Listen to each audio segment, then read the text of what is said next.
Greetings, listeners. Welcome to Idiosyncrasy, everyone's favorite podcast. This is episode 19, I think. Isn't it 17? Oh no, this is 19 for sure. We are so excited to have you here today So to listen to us talk about things that interest us. And today, our intro question is going to be, if you could be a professional or, let's say, an expert in any field, a very specific field, The world expert. a world-renowned expert in this field, what would it be? What field would you choose? But it has to be very specific. And with that, I think we will go to the intro.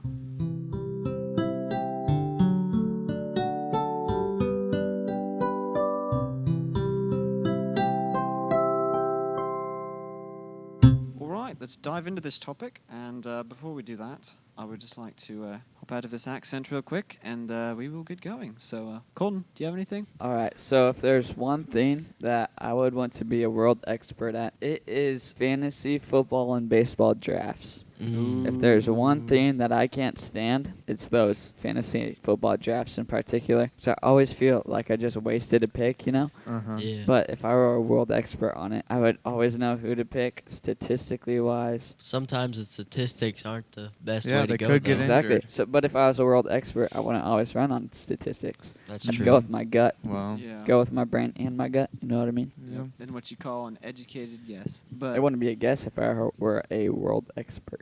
yeah, sometimes even the experts get it wrong. It's That true. would be fun. And then you could dominate all your friends and Oh, really- that doesn't mean I'll be good that season. Yeah, I Just think means I'll have a most of good the work's draft. out of the draft. I'll just feel good coming Knowing you had the strong perfect to the draft. start. You had a Like, good that was draft. a great draft. I feel confident. And then then like you get 5 of my people get destroyed. injured.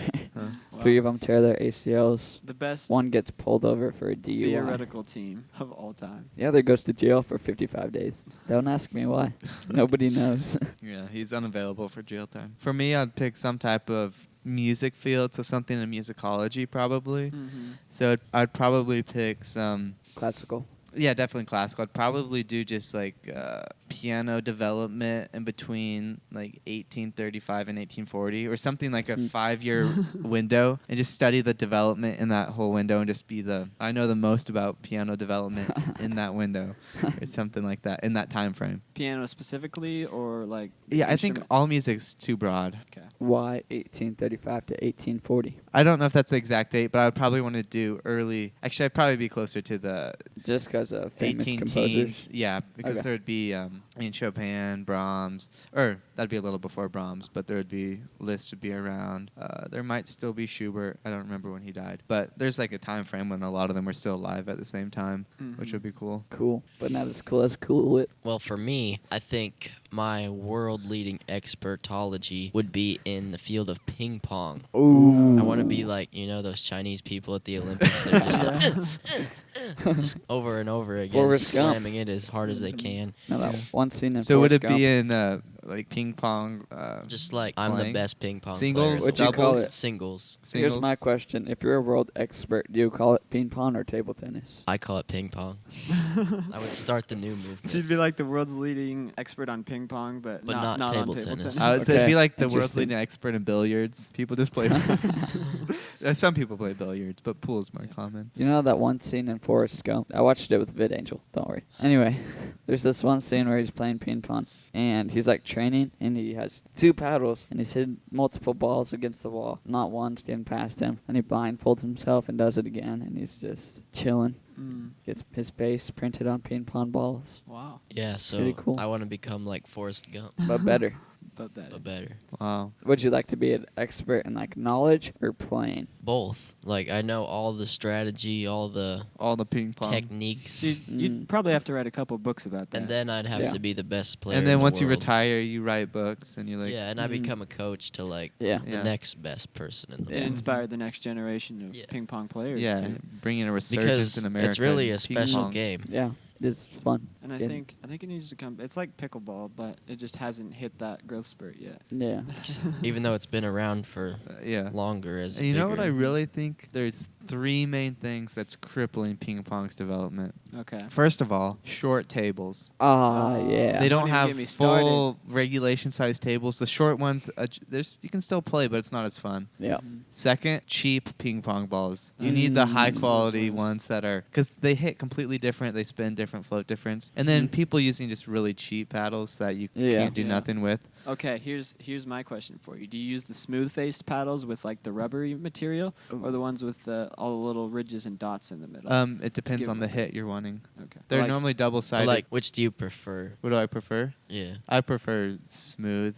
But that's actually why I heard that once. That's why they have different colors on different sides. Mhm. So they can tell if they're doing the dimpled side or the smooth side hitting, so they can read the spin better. Yeah. Wait a minute. Each side is like different. Not on all paddles, but Okay. I think professionals Interesting. normally It's is. like one Yeah. side is ridged. Or one I side think is you can pick too. So So you can Interesting. have different like grips on your rubber for So people don't flip their paddles over in the middle of a game for no reason. Well, like it's because whether you're hitting forehand or they might Back. flip Right, it. I don't right. know, but so usually what I like to do is have the smoother side on the outside of my hand and Yeah. have the more textured side on the inside of my hand. I'm more of a texture person when it comes to ping pong paddles, the little Mhm. dots. But I'm going to add another one to what's crippling ping pong these days, and that is the horrible designs of the nets. oh yeah, Mm. that was Nets my are- fourth point. Nets are always sagging, and they're always... We basically covered everything involved in ping pong.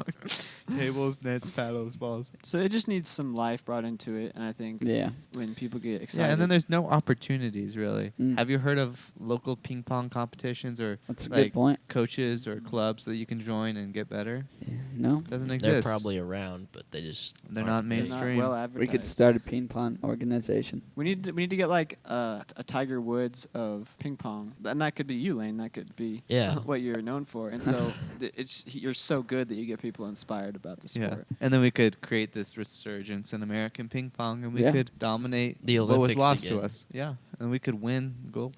And then Toss you up. could single-handedly prevent World War III by winning ping pong and showing American dominance. Yeah. Yeah. Yeah. Or you could single-handedly start. Oh World yeah. War III. And as long as you do not touch the synchronized diving, Oh yeah. yeah, don't touch that sport, and we'll be okay. I don't know if this is the number one thing I'd like to be an expert in, but I always thought it would be cool to, like, whenever you're wandering around in the woods or on a walk someplace, and you just look at a plant and you know what that plant is. Mm. You're And like, you know its name, you know about it, and you know like Whether if you can eat it whether or you not. can eat it, what uses it has, if it burns well, if it. Yeah, so you're really good at like foraging. So I guess like what is that called? Horticulture or something? Or you're Botanist. more interested in like the foraging part of stuff, though. Yeah, just like the. Not as much like plant breeding and other stuff. No, just Knowing what stuff is. The biggest expert in the world on plants, and That's really broad. yeah, it's pretty broad. So let's go. More like foraging, like Yeah. so if he's out in the wilderness, he could live just off of finding stuff. Or Yeah. Oh, there we go. Then you would cook at Minecraft, bro. Yeah, world's number one survival expert. There we go. Yeah, we just tried Minecraft for the first time the other day, Indeed. and it was one of the worst games I've ever played in my It's life. so frustrating because like you build stuff and you put all the stuff in your pocket or whatever, Yeah. and you get all the dirt and the trees, and then the zombies just come and shoot you or whatever, You know. and you lose all your stuff and you have to run away from them, and then like you can't build Adam anything 'cause all the eventually- guys are just coming Were at you you and killing Yeah. playing you. on Xbox. It was Nintendo. Oh, Adam eventually died one too many times, and he said, "Colton, it's your turn." And so I took the controller, and I was like, "Okay, I gotta build a fortress or like a wall around myself." Yeah. Because at night, they all come out, and you're going to die no matter what if you're a newbie like me. Mm-hmm. But so I was like, it was the sun was setting, and I was like 85% through my wall. I was like, oh no, I only have like 10 more blocks to lay. And then 2 zombies come crawling in right into my fortress. Somehow I killed them and fended them off, but then I just didn't have enough time to complete the wall before night hit, and more zombies just flooded in. Diamond zombies, whatever, like they're weird, and they just killed me. I was so Yeah. angry. So it took me like 20 minutes to do that. Wow, And that's, then gone, poof. And I was like, oh. that's tragic. Yep. Anyway, Moral of the story is Minecraft is overrated unless you're good at it. and don't eat poison ivy. Yeah. Unless you're not allergic to it. Yeah. Still don't don't Still do wouldn't, it. wouldn't recommend eating it. So we got a horticulture expert, we got a ping pong player, we got a fantasy football drafter, and we got a piano expert. No, or just on, From 1835 to 1840. well, some window within the early 1800s.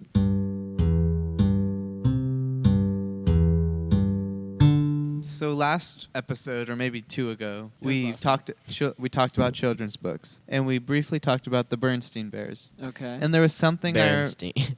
there was something I wanted to I remembered from talking about that somebody told me a long time ago. Then I looked it up. But could you tell me how you spell their name of the Bears, Colton? Yeah, Or obviously. how you thought you spelled it? How I thought I spelled it until I learned this valuable piece of information was Bearenstein. Berenstein. Okay. Sounds right. I would say Bernstien. Berenstein. Bernstein. I don't know. No. So the thing is, it ends with a A-N, not an E-N. Exactly. Berenstain Bear? Yeah, Berenstain. Berenstain. If 'Cause you like it's pronounce it how it is. STAIN. The thing is, apparently it'd be like probably 10, 15 years ago. I think it was on Reddit or something, but a bunch of people like realized that they all thought you spelled it with a E-N instead of an A-N. And so this was something they call like I think it's Mandela effect, but it's where a large group of people misremember something together. Huh. So that's like led to people thinking that like they've changed universes or something. So they used But to not live even in that. It's me and Adam both said BEAR. It's just BER. That's what I said. I said BER. Adam said BER, you said BEAR. Well, you know, That is Bear, weird. Berenstein Oh yeah, Bears. that name is also just the last name of the authors of the book. Yeah, Stan and Jan Berenstein. Yeah. Yeah. But that is something that's just life changing. Wow. It That is. is incredible. Like, I could promise you that it was EN. Yeah. And of course, when I was a child, I didn't really pay attention to the spelling, so I just You were just looking at the pictures. no, I read the book. Oh. I didn't really Me read too. the cover much. They were good books. They were. Really were. Yeah. Anyway, speaking of, Bears. What kind of bear is your favorite bear? I'm a grizzly guy, I think. Ooh. I like grizzly bears, even though they're the ones that'll get you. But they'll all get you, I think. Yeah. yeah, there's some type of bear. I don't remember if maybe it's technically a type of brown bear, but their fur is like albino, so they have white fur, but they live in some forest. They're very rare, but Mhm. that's a really cool bear. Hmm. I kind of like whatever species Paddington was. Ooh, he was a talking bear. Yeah, Talking Bear from Darkest Peru. Hey, makes good marmalade though. That's true. Yeah. I would have loved to try that recipe, but I don't know that they're much for sharing it with people. Oh yeah. Like I said, they shared it with the Explorer. They shared the marmalade, but not the recipe. Yeah. Personally, myself, I'm a Eurasian brown bear guy. Ooh. So if you've ever seen the movie Brave, Yeah, it's. I was actually That's- thinking about that movie. that's it's what it's pretty supposed bad. to be. A Eurasian. You take that back right now. Okay. You take that back. Take it back. I watched it when I was a child. I felt like I was supposed to like the movie, but I didn't like it. You know what? I just recently watched that again, and I forgot how good it was. It's not a bad movie, When but more dude gets crushed by the rock. Oh, Hey, don't spoil it for me. I've never seen it. what? Anyway, yeah, the Eurasian brown bear. It's just, it's massive. It's just beautiful and massive. Like, if I would want to get killed by a bear, that's the one I would want to kill me. really. Just go out with a Yeah. blaze of glory. Yep. I have a question for you guys. 'Kay. If you had to make funner an official word that like everybody uses, how would you do it? How would we go about making it popular? Or yeah, just making it an actual word that's in the dictionary. 'Cause Funner. Funner is the word that I believe probably 90% of at least American kids have invented it themselves, and then they've all been told that's Yep. not a word, and you say more fun. Okay. So I have There are a couple theories here. One, you can start a petition, which that would take a lot of petition signatures. Oh yeah. I don't know how many or how you start a petition, but that's one way. Another way is to slowly make it famous, right? So you gotta make it famous by having somebody famous use it very often, or Mm. like a lot of famous people use it. You know what I mean? Like use it in movies and stuff. Yeah, movies or like YouTube channels or like hundreds of millions of people watch that content, which will see the word, and then they'll mention like we should make this a word until eventually you climb up to like the government, and everybody under the government is like, make fun of a word, or not everybody, but like hundreds of millions Yeah. of people, you know. Mhm. And then they're like, well, go on riot and strike if you don't make fun of a word. And Which, so basically, when the majority of people are in command, then some politician's going to have to run with the platform that he's going to make fun of a word, and Yeah. so everybody's going to vote him in. it's a great idea. I think a different approach would be to do it more subtly, and so you like infiltrate the dictionaries, and so You everybody could go to jail for a week. like you just like go through the dictionary publishing companies and add it to the dictionary, and so it's more of like a subtle thing, and nobody knows about it. But then they're like, "Funner's not a real word," and like, go look it up in the dictionary. It actually is. And then it's there. And then realize like, what? This has been a word my whole life, and I didn't even know about it. So I think if it was more subtle, it would be. But then you'd have to infiltrate lots of dictionaries. But it's all online these days. Who That's actually true. uses a modern physical dictionary? I do, Me? but that's Well, how recent is it? probably like 2012. See, it's not that. think- Still, I I don't think know anybody who mine- has a 2026 physical dictionary. But think they all mi- use online websites, so you could just put them on the I think I website. used the Webster's Yeah, 1828 dictionary. Maybe it's a different one, but Webster something. Merriam-Webster. Yeah, that's it. Yeah. Did you guys ever read the book Frendel as a kid? Nope. No. No. So this making a word exist that doesn't reminded me of that book. I read it when I was probably 10. So it's it's just like a school, or I read it for school, so it's a small 200-page book or something. Mhm. But the premise of it, there was these kids, and they'd be in elementary school or junior high, and then one of these kids randomly just called his pencil a Frendel for fun. Mhm. And he didn't like really do it on purpose, or I don't remember the exact context. It's been like almost a decade since I read the book. Yeah. But he did that, and slowly it caught on to the point where his teachers like told him to stop saying it because they was like disrupting the class or something. And his teacher like told him to, or maybe it was his principal, but like spread out throughout the whole school. And his Mhm. principal like told him to stop people from using the word, and he wasn't even like saying it anymore or spreading it. And he told him he had like no control and he couldn't do that. So the school banned the word, so they couldn't call their What? pencils Frendel anymore. But then you know what that makes kids want to do? Makes them want to say it even more. Yeah. And so then I think it like spread throughout counties, and then it was like some type of, I don't know if it was a science fair, but some event where they were like saw kids from a different school, county, or district, and they were like calling their pencils Frendels. And then like the book ends when the guy's in his 50s and everybody calls it a Frendel. It's like it's a kind of weird idea. So, but which one do you prefer? The number 2 Frendel or the mechanical Frendel? Yeah, but it's like almost if we ban the word in a way, or you like get people to say it, then you ban it in schools. it will Oh, and then spread. people want to say it. Oh, They'll that's wanna a great say idea. it. Reverse psychology. Yeah. You know a little bit about that? Oh, I'm kind of with Colton on this. Like, everybody watches YouTube these days and stuff. And, Mm-hmm. things become popular and people want to say what becomes popular. It's like Mhm. catchphrases Cool and stuff. kids. Yeah, cool Yeah. kids. So they're going to want to say it. It's like trends that go around these days. Yeah. Not going to mention what any of them are, but Like TikTok shorts or something. That's not what he was. Where it's like, who watches TikTok Funny. anymore? That's not me. also- I never watched it. I don't know who does, but that is redundant because that's all that's on TikTok. They don't. It's all shorts. It's just. Oh, is but it? that You is- could make like T-shirts. Make fun of yeah, a word. it's gonna be like yeet and dope, and I don't know. Radical. I don't know if that was ever a word used. Bring back funner times. Amen, brother.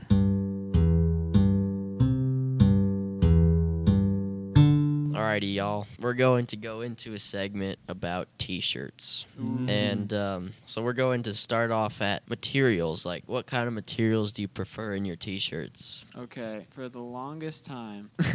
Wait, I think I know it. Okay. Adam used to be very strict on it was a 50-25-25 blend. That Am I is correct so far? You're correct So so it far. was 50% cotton, Okay. 25% polyester, Mhm. 25% nylon. That is absolutely correct. Let's go. But more recently, I'd say within the past 2 years, the recipe has changed. And so Ooh. for the T-shirts I prefer now, it's just 50% cotton and 50% polyester. And I think that is better than the added 25% of nylon. Okay. And I think that the texture of it is just a tiny bit better.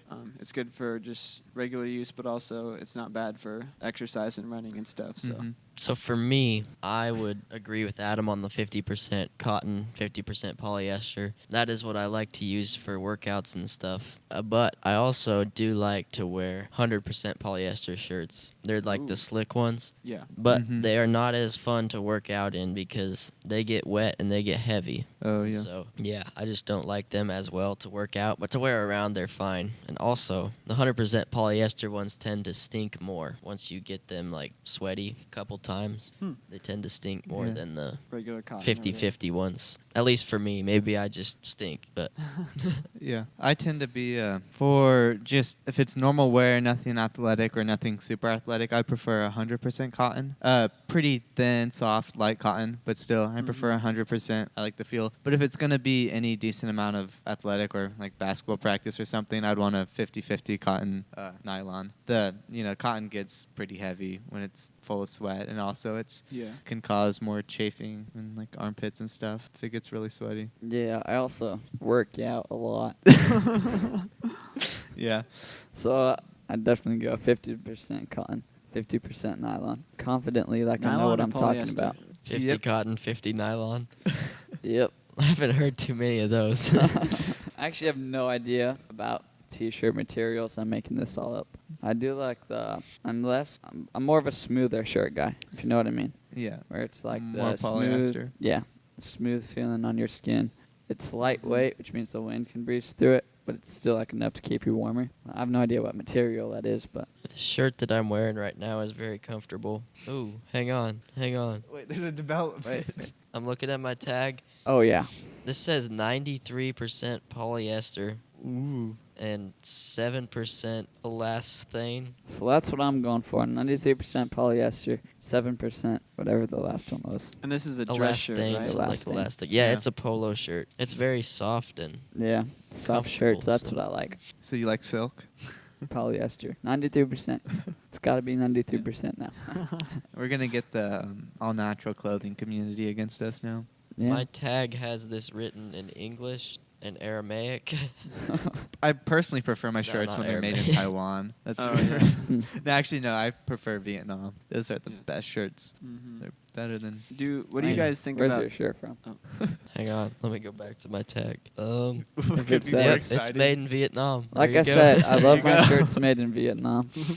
Colton has no idea. 93% polyester. What do you guys think about shirt tags? You decide to cut them off or just leave them on? It depends on the shirt. Okay. Because some, their tags aren't tags. It's just labels on the shirt itself. Mhm. Yeah. Or like, take Lane's shirt, for example. His tag is on the Yeah, with side. most dress shirts, they have the printed size on top, then a tag somewhere else. Mhm. Which the tag's nice, so you can look at material, washing instructions, drying instructions, stuff Yeah. like that later. And it doesn't really bother me on the side. But if it's an annoying, just normal T-shirt tag, I'll rip it off. Yeah. If it's on Most the of neck. the time, it'll be okay for me. But there are some shirts where it's like the neckline and the back hugs my back neck a little bit more, which means that tag doesn't have space, so it'll either stick out or it's like a nuisance. And those Yeah. I'll cut off just because I can't stand it. Yeah. Mm. But most of them, I'm fine with the tags. Yeah, usually I'm too lazy to cut the tags off my shirts, but I have the shirt I wear every day for work. I wear the same type of shirt every day for work, and Do you wash it every day? yeah, I wash it every day. You have Well, several I of have this several shirt. kinds, but they're all like from the same Yeah, the same yeah. style. The shirt I wear every day. I don't wear the same shirt every day,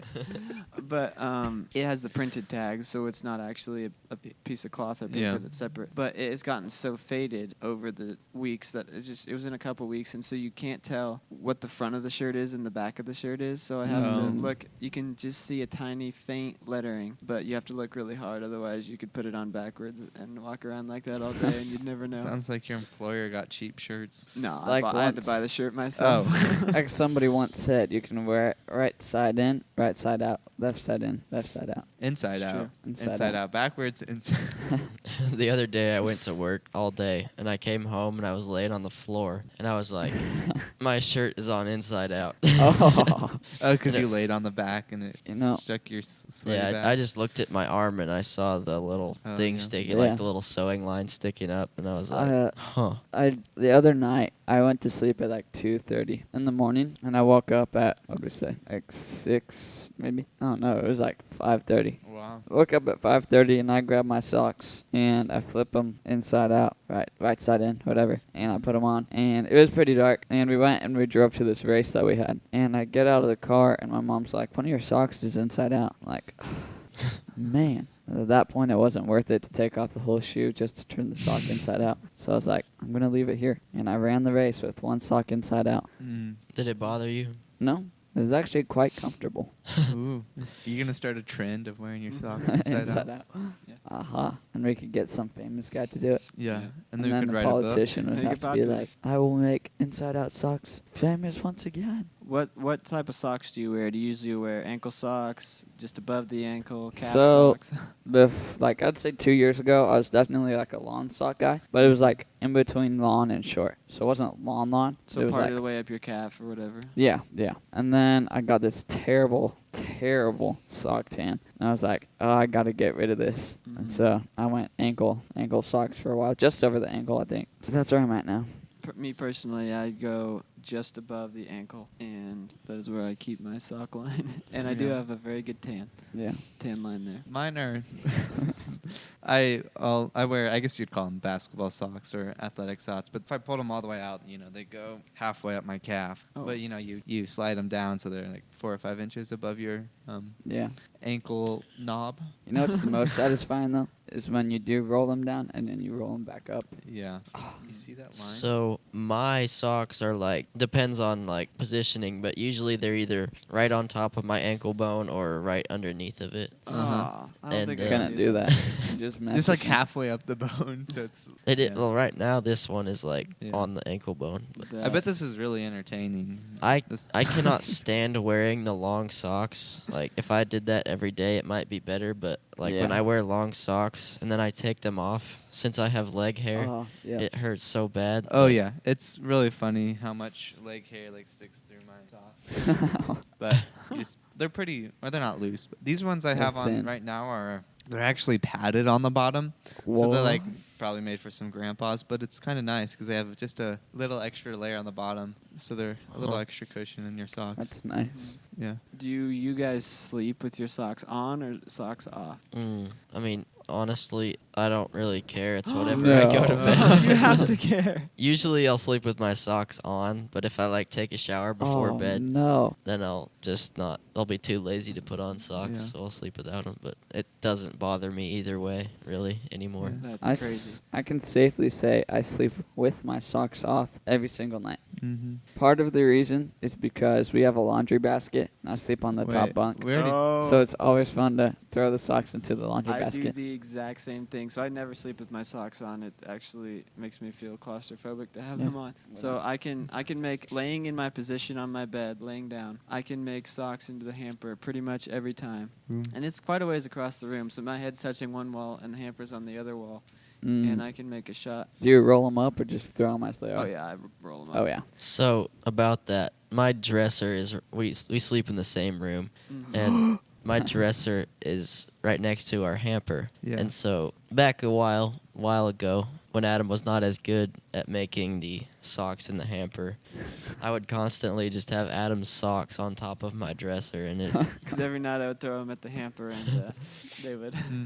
he would Miss. he was The not as problem- good at it back The then. problem is, like, I don't have a good angle to my laundry basket Mhm. because I'm on my bunk bed, and to get to the laundry basket, it's not that far, no longer than, like, 10 feet away. And the fan is, like, right in line with it, so I kind of have to get some speed on it in order for it to go in Yeah. instead of a lob, Mm. which means 50-50 shot. Yeah. Yeah. The thing is with me, I'm never in the situation when I have socks on before bed. I always Really? shower before bed. Oh, Okay, okay. that's Sometime. respectable. But I normally, get sweaty, so I shower. I like to sleep clean. Clean. So Makes sense. when I was probably 5, I was so tired I just left my socks on and went to bed. Mm-hmm. That happens. And I woke up and one of them was missing. Oh. I probably looked for half an hour and I could not find it. What? That is It just disappeared. That is So then scary. I never slept with socks again because I knew they would just be gone in the morning. What if it was like the monster under your bed? I don't know. I Oh still my don't think we ever found goodness. that sock. Yeah, I do that all the time too. If I But- sleep with socks on, there's a very high chance that either they'll be pulled down to like halfway up my foot, or Yeah, that's one when of them you will be off. do lower socks, dude. The longer the socks, the harder. Yeah. But I will sleep in socks if I'm taking a nap. If I that's true. went to like Yeah. like last semester I had early morning classes, so I'd come home and if I might take a nap before basketball practice for like half an hour, and I was I just went to class, so there's no reason for me really to take off my socks because I just need to put them back on, so I just take a nap in them. So do you think if you didn't shower before bed, you would, and you just had socks on, would you leave them on to sleep? No, I would take them off. You'd take them off. Yeah. I also never really had the cold feet thing. I know some people's feet are always cold, so it could make sense they need an extra layer of warmth, but mine tend to sweat more than they get cold. Yeah. My feet Oh. aren't usually cold, but it's just I hate the feeling of like you're barefoot and then you step on a random crumb in your house. You know what I mean? So I have no idea what you honestly, mean. any chance I get to be wearing socks, I take it. Like right now. Like right now. Well, But here's a more posing question: socks with Crocs? Yes or no? no Crocs. I don't wear Crocs. We never had the availability to have Crocs, so I wouldn't know. Socks with sandals? No. It depends if you have socks on.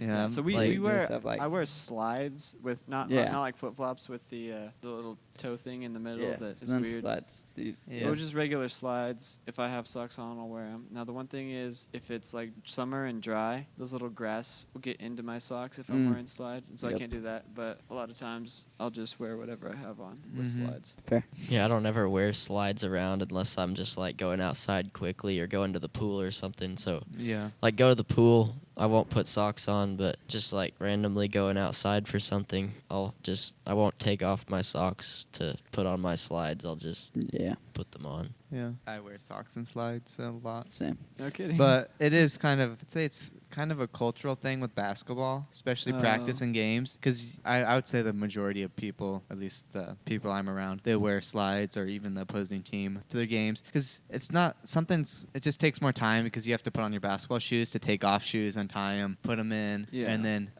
put on your basketball shoes. And then after the game, you have to put your sweaty feet in shoes, which isn't because your feet are all drenched. So there's something nice about letting them air out in slides after the game. yeah. But All right. Speaking of like basketball and sports and stuff, which one's better, outdoor sports or indoor sports? Just like beach volleyball or indoor volleyball, or like indoor soccer versus outdoor soccer, and why? Okay, I think it definitely depends on the sport and just the conditions outside. But like sand volleyball, I'd say that's a little bit more fun than just regular volleyball Yeah. because you can feel the sand in your toes. And Uh huh. I do not, however, like the regulation sand volleyballs themselves because they're a little bit bigger and just yeah, I don't also like makes jumping harder. the and- feel of them. But Yeah. I would say I like sand volleyball a little bit better. Now soccer, I would say indoor soccer would probably be better for me, but Why? because turf is just a little bit more consistent and Yeah. Also on the indoor soccer, I mean, there's different kinds of indoor soccer, but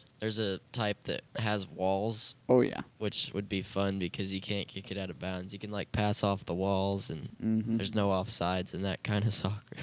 I remember I was really little, like 6 maybe, and I was playing indoor soccer, and my coach would just put me up by the goal, and he would tell the team, pass it to Colton when you have the ball, and I'd just be all alone for like 85% of the game. that's Cherry really sad. picker. Yeah. Well, But if I scored, I would get a new Wii game. So Wow. Wow. one time I went, and it was just me and the goalie, and I kicked, and I whiffed, and I fell on my back. mm, It was sad. Yeah. wow. I was never very good at soccer. I was always the defensive guy that was Yeah. the last straw. So like Oh. if all else failed, I would be there and I would probably still fail too, but Yeah. But I yeah. did AYSO soccer and growing up from a young age, but I always got the worst luck on what team I was on. Ooh. Ooh. Every time I was on the worst team, I would say. Ooh. I didn't. I probably started playing when I was 5 or 4 or 5, and I don't think I won a game until I was 9. Yeah, Wow.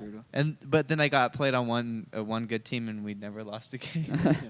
It's just so dependent on the team you have. But I do remember, I only have a couple of soccer memories, and this is one of them. It was outdoor soccer, and I was like 4 years old. And 4 years old, everybody's bunched together going for the ball, right? In the middle of the game, the ball, everybody's bunched up, and I just run. It's like top left corner of the field, and I just run all the way to the bottom right of the field, take a few breaths, and then I'll run all the way back for no reason. it's kind of like what you do nowadays in your sports. You just run for no reason.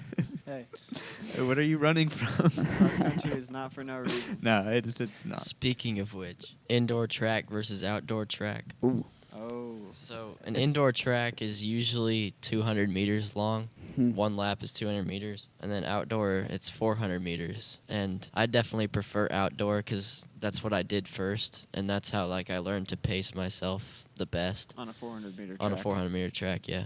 Hmm. And it's harder on a 200-meter track because you have to pace yourself I have to pace myself every 200 meters in regular track, but it's Yeah. just different. And one time I had to run a 5K on a indoor track. Oh, my goodness. How many laps It was is like that? 25 laps. It was horrible.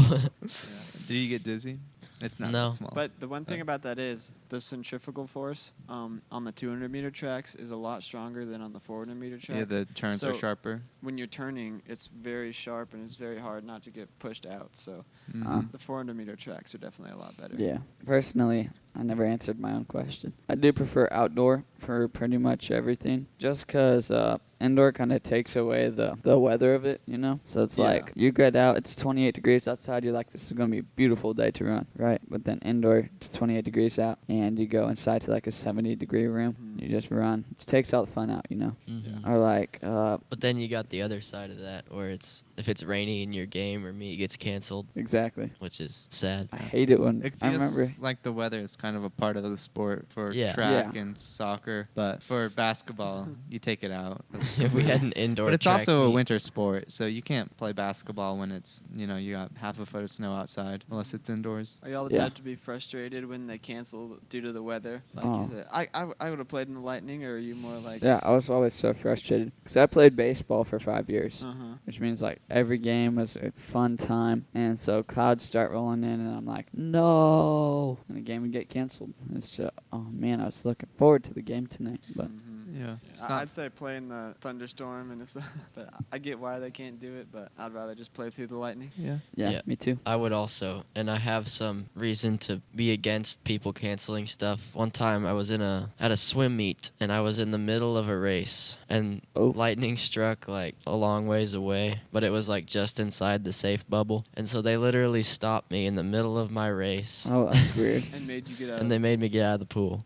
Yeah, that was brutal. He was doing 100-meter, or was it? It was a 200-meter IM, which is the 4 different main strokes, and You actually weren't. I was doing bad. I was on my last length on the way back So your to last finish the 50 race. meters? Last 50 meters, yep. Starting the freestyle, and Mm. they pulled me out of the pool. You just weren't fast enough. I guess not. Yeah. Were you in the lead? No, I think you I was weren't. in like second. Oh, that's terrible, which But- means you had a chance. Yeah. For basketball, it gets canceled at least once or twice a year for weather, too. Why? Because you Oh, 'cause you do it can't in the physically winter. drive to the Driving building. and stuff. That makes sense. Yeah, we had an indoor Or track meet. get Once I was canceled. in a game, or actually this happened twice. There were tornado warnings, but once it was like in the fourth quarter, 4 minutes left. We were, Oh.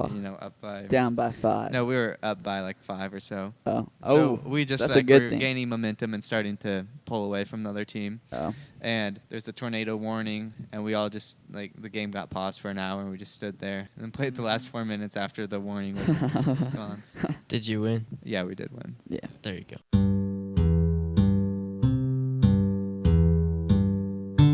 Okay, so I want to know the most famous person you have ever met. It doesn't have to be somebody that Ooh. everyone in the world would recognize. I think it'd just be interesting to talk about who's the most famous person you have ever met in your entire life. Okay, I do have one. There's probably another instance, but I can't think of it. But this is Royals 2015. There was a guy named Mike Moustakis. Mm-hmm. The Moose.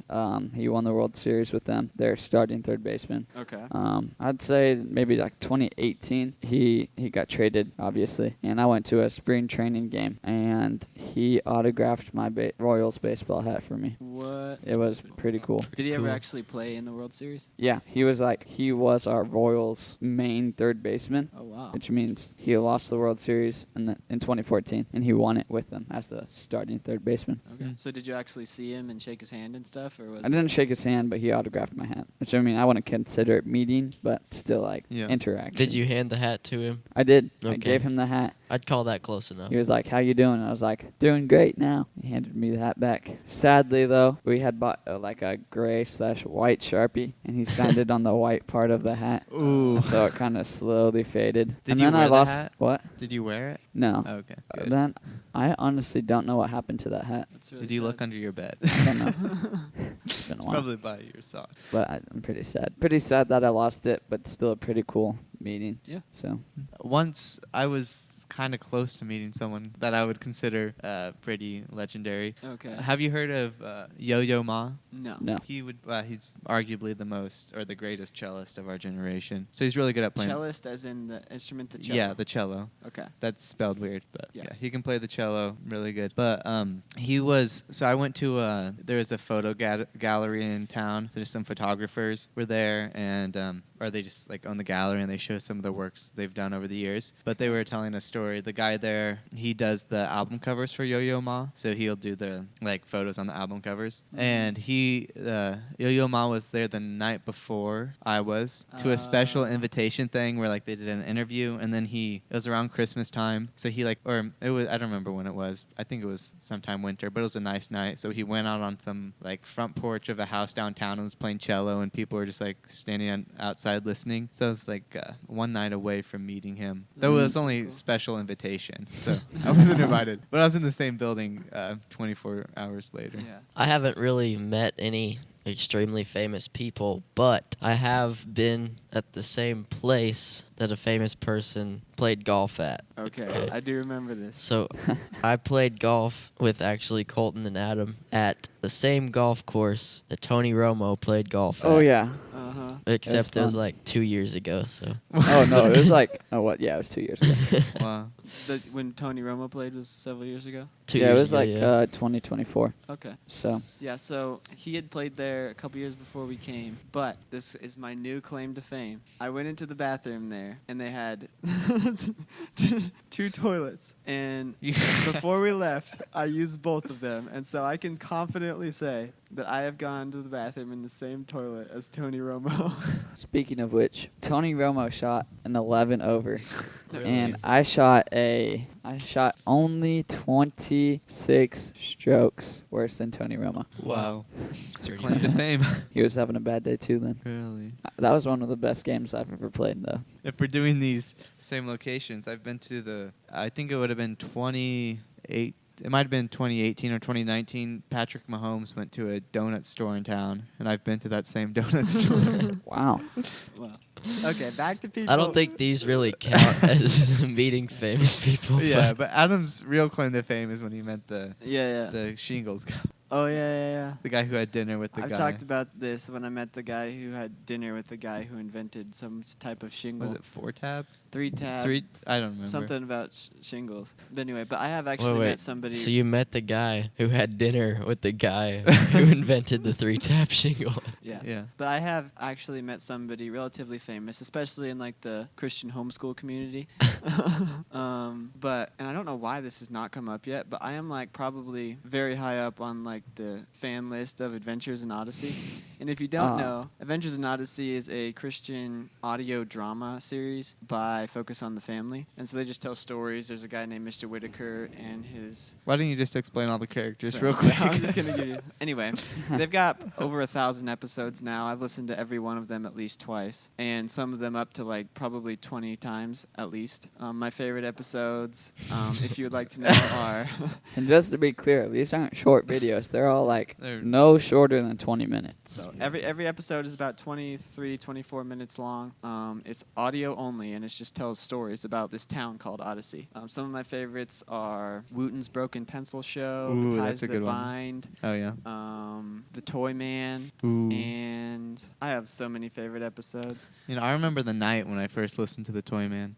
that was such a good episode. I've only heard it once, but it was a good one. Okay. And then maybe we'll throw in A Lesson from Mike. That's a good one also. Ooh. But so Focus on the Family, the company that produces Adventures in Odyssey, has their headquarters in Colorado Springs, Colorado. And so it's actually a pretty cool place. It has the entire history of Adventures in Odyssey, and there's kind of Adventures in Odyssey museum, and you can do a scavenger hunt there, and there's 3-story slide, right? yeah, three-story slide. Wow. So the Adventures in Odyssey, the show, is centered around kind of this ice cream shop in the town of Odyssey. And so it's called Wits End, and they have a ice cream shop called Wits End at Focus on the Family in Colorado Springs. And so we went there not too long ago, and while we were there at the Welcome Center in Colorado Springs, I met someone so famous that if you're a Adventures in Odyssey fan, this will blow your mind. I met Marshall Younger. Okay. And if I you have don't no know, idea who that is. Marshall Younger has been writing episodes for Adventures in Odyssey he wrote his first episode probably in the early 90s. But yeah, he invented characters like Wyatt Perkins. Ooh. Yeah, I remember his thrift store, Boy Scouts Fest. That was Grady McKay. Oh, you're right. That's Grady. Wyatt's the other kid. He's Yeah. done some very serious other kid. emotional episodes. He's done pretty funny episodes like Hidden in My Heart. I'm not going to say all of his are great, but I think that he is a very good writer. And currently, he is now the showrunner for Adventures in Odyssey. And he was just visiting the Welcome Center that day, and I ran into him, and I was like, "Are you Marshall Younger?" And he's like, "Yeah." So we started talking about the future of Adventures in Odyssey. And yeah, I got a picture with him, and he signed my Wyatt Perkins trading card. If you don't know, he's a writer, but he plays a character named Officer Burke in the show. I do not have an Officer Burke trading card, but I did have a Wyatt Perkins trading card. Yeah. And so I got him to sign that. And so that is sitting in my bedroom right now, a Marshall Younger signed Wyatt Perkins trading card. So that's probably one of the most famous person I've ever met. Did you give him any ideas? Is Officer Burke a later character, or is it the Yes. Scottish cop? He's not Scottish. Okay. His first episode is called The Perfect Witness, parts 1, 2, and 3. Yeah, that's about a blind girl. And No. he's been in plenty of episodes since then. He actually arrests a lot of the main characters of the show when they just like for different reasons, but it's pretty interesting. Did But you yeah. give him any good ideas to turn things No. around? I was really nervous about talking to him because he was so famous, and so I just kind of let him do most of the Naturally. talking. But You just agreed with him. it was the first famous person I recognized in public, and so it was Wow. actually really exciting for me. Just smile and wave. We couldn't tell. You just nerded out for like 8 minutes. How did you even know what this guy looked like? Well, if you are a big Adventures in Odyssey fan, of Like course, you are. there is a book called The Official Adventures in Odyssey Guide, and so it'll give you detailed information about every single episode, and it also Yeah. just has the cast list, so it'll give you just like a bio of all the cast and all How the often crew. do they update the book? They haven't updated it since probably 2012. Must not have been a big market for it. But Marshall Younger's been doing it since like the 90s, I think. Yeah. So, but yeah. Which I've heard his name, hundreds of times probably, but I haven't. Because at the ending seen credits his- of the yeah. episodes, they always say this episode was written by Marshall Younger or But- Dave Arnold or Yeah. Phil Lawler or Paul McCusker. Kathy Buchanan. Kathy Buchanan. But I Yeah. wouldn't know his face. Besides the photo you showed. Yeah. So I've not met anyone. I've met some serious Odyssey enthusiasts, but I would say still, when it comes to Odyssey trivia or anything about You're it, the biggest fan. I'm the biggest fan I know of. Now you can debate that with me, but we'll settle it We in know a who trivia wants to. contest. And nobody wanted to face me so far. So It's all because you had a club membership and I didn't. And that's the only reason. You were stuck listening to the radio episodes. Well, I mostly was just CDs Oh, okay. because they were bought for my Yeah. older siblings, and then Yeah. I listened to the scratched CDs. started back in the day when we would listen to the cassette tapes, and then we listen to the CDs, and now we have the Adventures in Odyssey Now we online listen to club. official MP3 download. Mhm.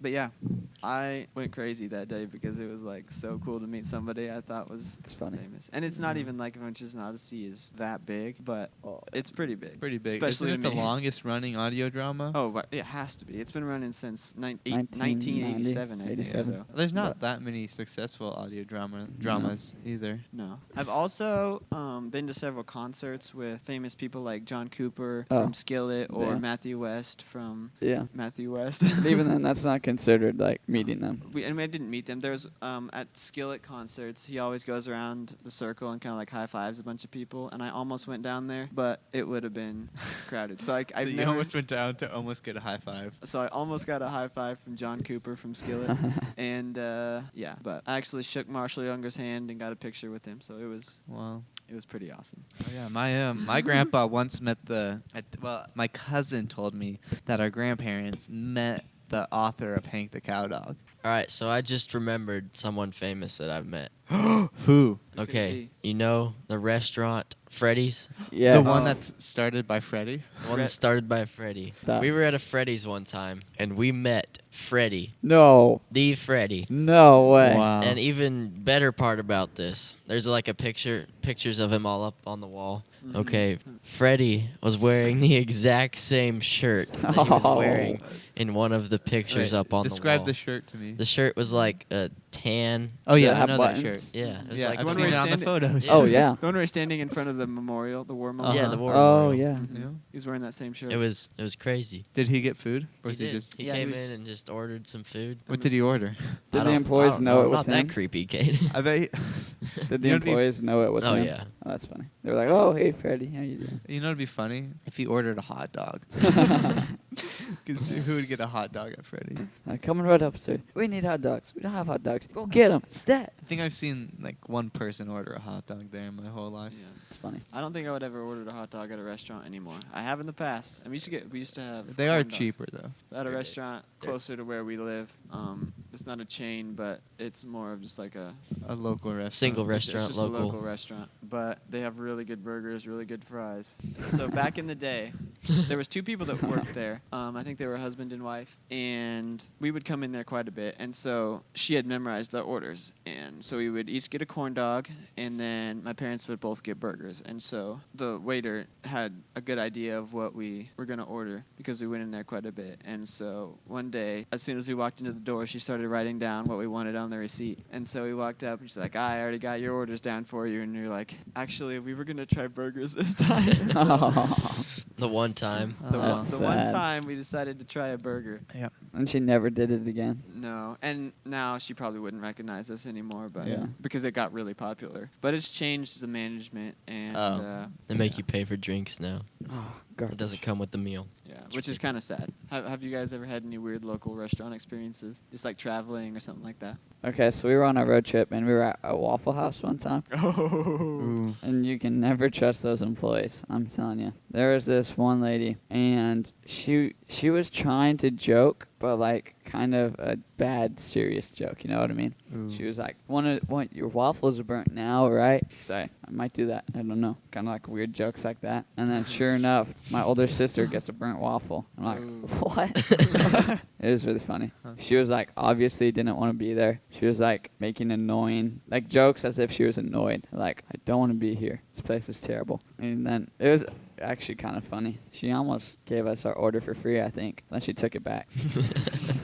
She pranked you. it was funny. My biggest, it's not really an experience, but, well, it's like all the experiences put together, but it'd also be like a critique on the modern system of the locally owned restaurants. But they're also like homogenetic in a way. I don't know what that means, Kate. Can They're you all the explain? same. The same. Okay. So I'd say about, I think it's 90% around that of the, not chains, but local restaurants, they buy their food from one of two different suppliers because it's just Ah. what you have to do to get food from restaurants to buy. So they buy them from the suppliers. So you could be in Wisconsin or you could be all the way in Arizona and you could order like some jalapeno poppers. And if you get them, if you get them from that company, they're the exact same and they just fry them and they're the same. Mhm. So that's the main thing is like most small restaurants, they get the same ingredients and they serve mostly the same food and it's actually the same because it's from the same factories, Hmm. which it's really hard to run a business and have it all like local ingredients or just do stuff differently the way the system's set up. It is, I think, one of the best things about the small restaurants are like when they're unique is the best. Yeah. Like when they have license plates covering the wall, or Yeah.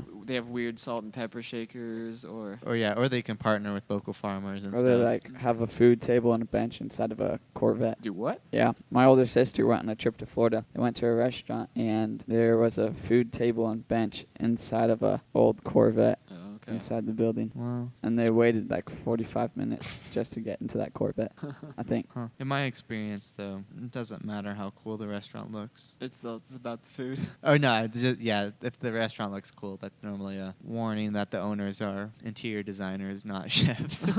But Yeah. When we travel, we try to go to restaurants that we've never been to before. yeah. And some of them are interesting. I've had Sketchy. definitely sketchy. But had some really, really good food and some pretty mediocre food at restaurants like that. Yeah.